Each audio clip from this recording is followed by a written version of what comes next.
comment investir en SCPI? Alors, il y a plusieurs façons d'investir en SCPI.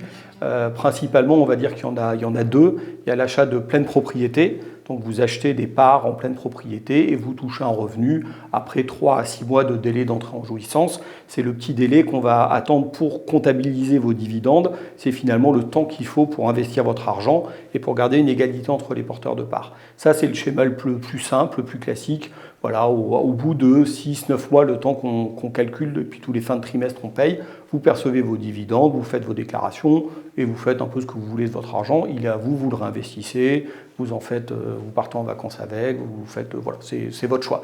Et puis le deuxième sujet, la deuxième façon d'investir qui se développe beaucoup aujourd'hui, c'est le démembrement.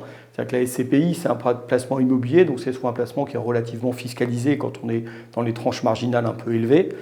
Donc pour éviter cela, finalement, on va acheter uniquement la nue propriété des parts et puis on va demander, il y a un tiers, souvent une société ou un fonds d'investissement, qui va acheter l'usufruit, donc vous aurez la propriété, eux vont acheter finalement les dividendes pendant une certaine durée qui vous allez choisir, 3 ans, 5 ans, 10 ans, 15 ans. Et en fait, pendant toute cette période, ils vont toucher les revenus, donc comme vous ne les touchez pas, vous ne payez pas d'impôts, et à la fin, on reconstitue, à la fin de la durée d'usufruit qui a été convenue conventionnellement entre les parties, on va reconstituer la pleine propriété et vous allez avoir les dividendes sur l'ensemble des parts et donc sur la quote-part que vous avez payée, mais également la quote-part qui a été payée par l'usufruitier. Par exemple, sur un schéma de démembrement à 10 ans, quand vous allez mettre 100, l'usufruitier va mettre 47. Et donc vous allez avoir, on peut dire, 4,7% de rendement sur 10 ans sans impôt, parce que vous n'avez pas de revenus puisque c'est une capitalisation.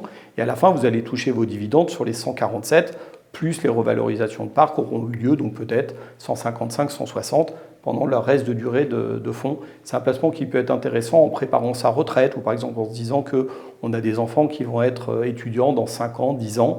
On prépare déjà ça en disant voilà, là, je n'ai pas besoin de revenus, je mets mon argent dans ce placement-là et puis dans 5 ans, dans 10 ans ou quand je serai à la retraite, je percevrai les revenus.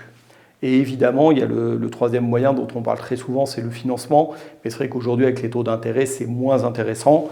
Donc j'en parlerai un petit peu moins, mais voilà, vous avez toujours la possibilité d'acheter vos parts à crédit. Et ce sont des choses qui se font et qui se sont beaucoup fait. C'est vrai qu'aujourd'hui, voilà, quand je vous disais, vous avez des taux d'intérêt qui sont à 4,5% environ et des taux de rendement moyen de SCPI à 4,5%.